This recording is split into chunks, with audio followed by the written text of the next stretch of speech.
ambience of this restaurant reminds me of my shop before. Really? Yes, because you guys, I actually have a restaurant before. I owned a restaurant before. I actually been working in a restaurant before when I was in college. So that's how I graduated college. That's how I financed my college degree. So after graduating, the same restaurant hired me to become an internal auditor because I'm an accounting degree. And then after 2 years, they hired me to handle all their businesses. So I was able to learn how to open restaurant from ground up to fully operational. From like studying whether or not they were good enough to open a restaurant. So So you I was like the handle general like manager, right? area manager. They called it like area manager.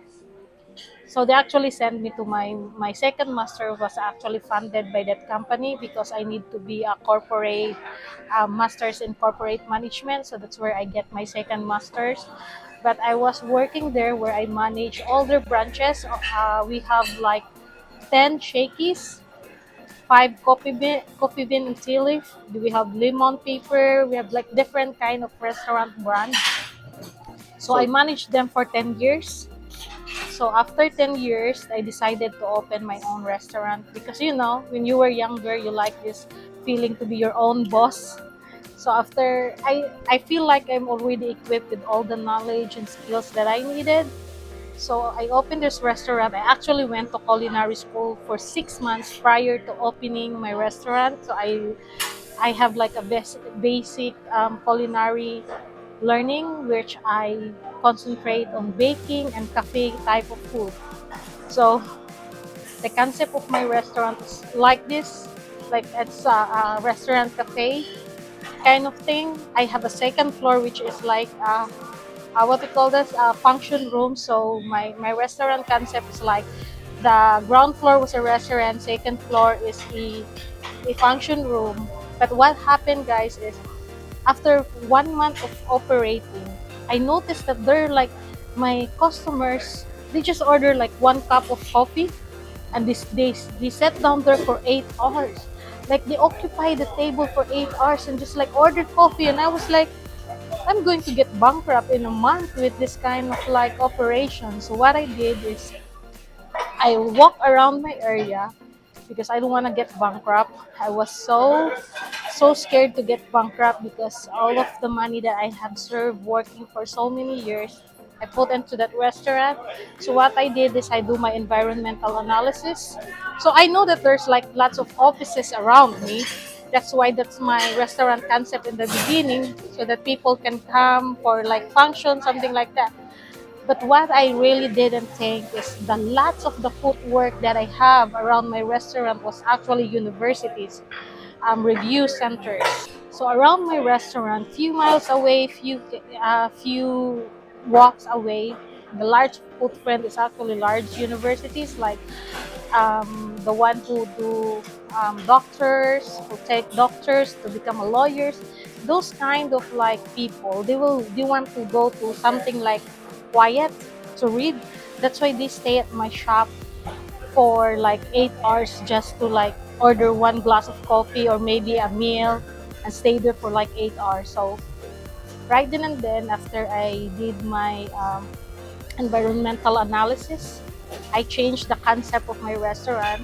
So the restaurant actually is the first ever study cafe. So what I did to my second floor, instead of function room, I converted it to study cafe, to study table. So I put like a 24 set study table.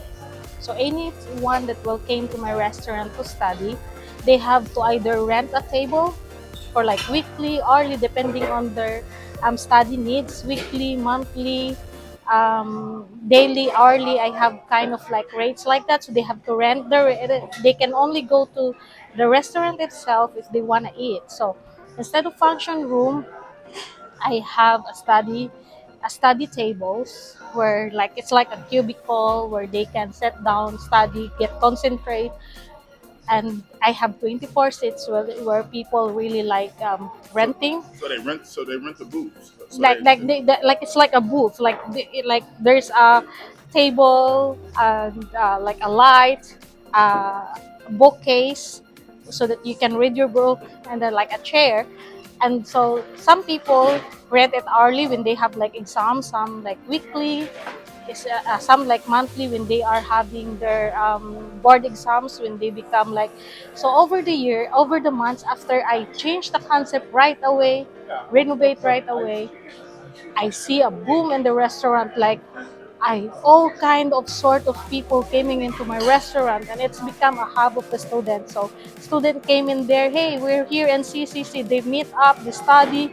I see lots of people become lawyers, become doctors, become engineers who study in my shop.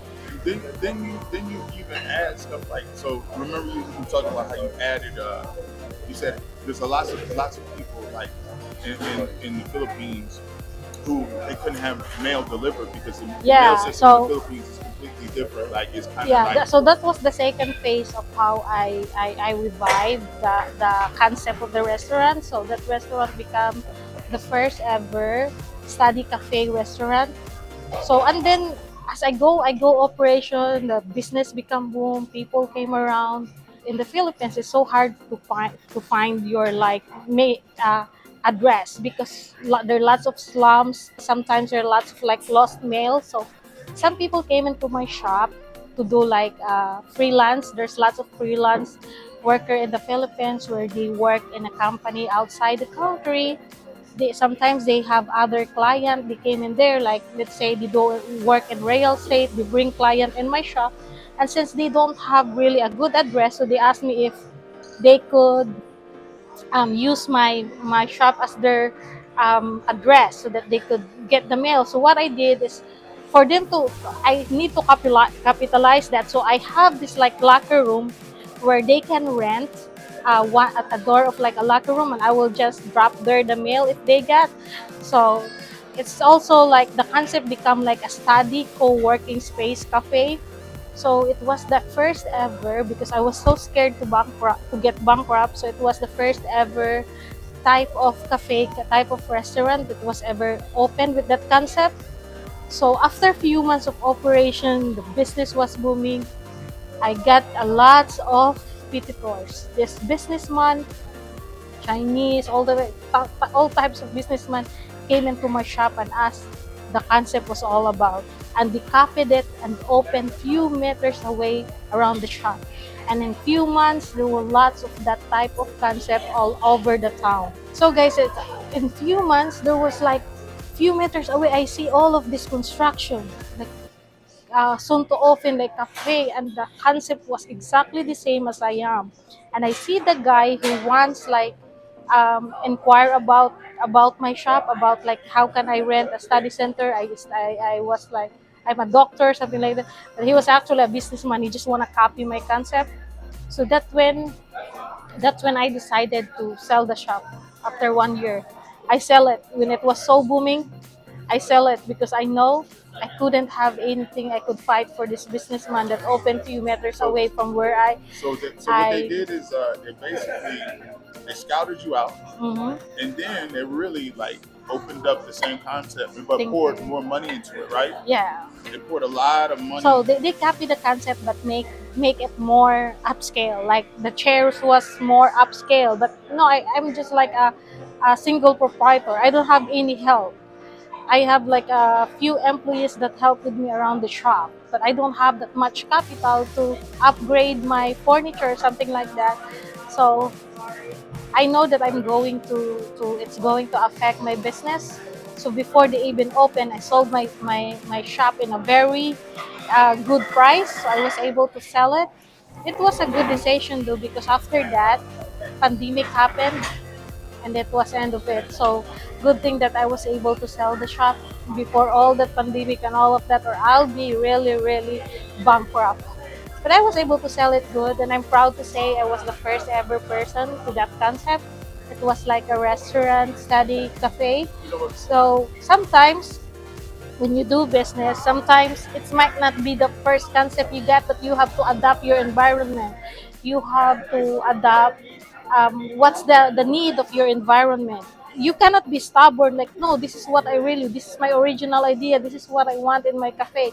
Sometimes you have to adapt what is really around your environment, what is needed in your community, and that's what's like how your business really grows. So that's just based for my experience. I was 20, no, 30 years old at the time when I opened my first ever restaurant.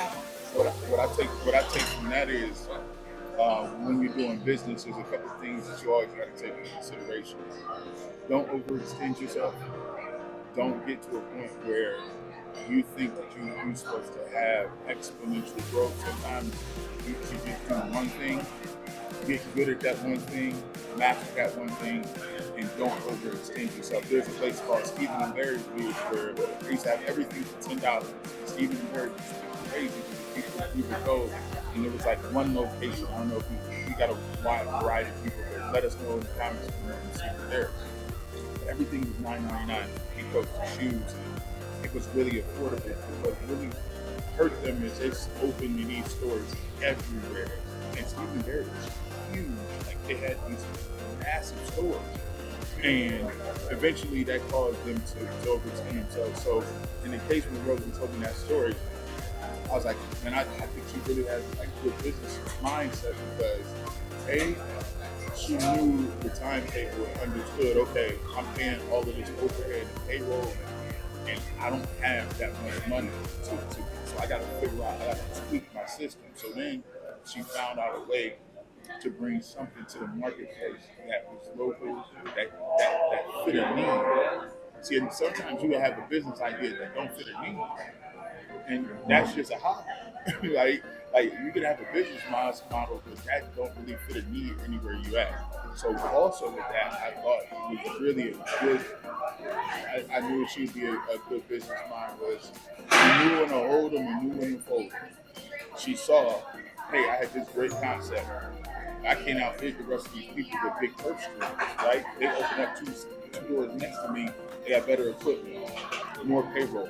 They can wait me out. They got concept plus money behind it. So what do? I sell early. So she was able to sell early, sell her business before everybody came in. And she was able to capitalize off that, take that money and go put it into something else. So that's a lot of times when people with business, you get emotional with it. You Business is can't be emotional. emotional. You can get emotional. You gotta understand what type of time we're in, man. But the foundation is business analysis. Well, the learning though, the learning of life, that was really makes me, because what the learning of me of when it comes to business, that really shaped me. I thought I was already very equipped with knowledge until I opened my own business. Mm. So you realize, hey, it's all on you. It's all on me, and I don't have that much money.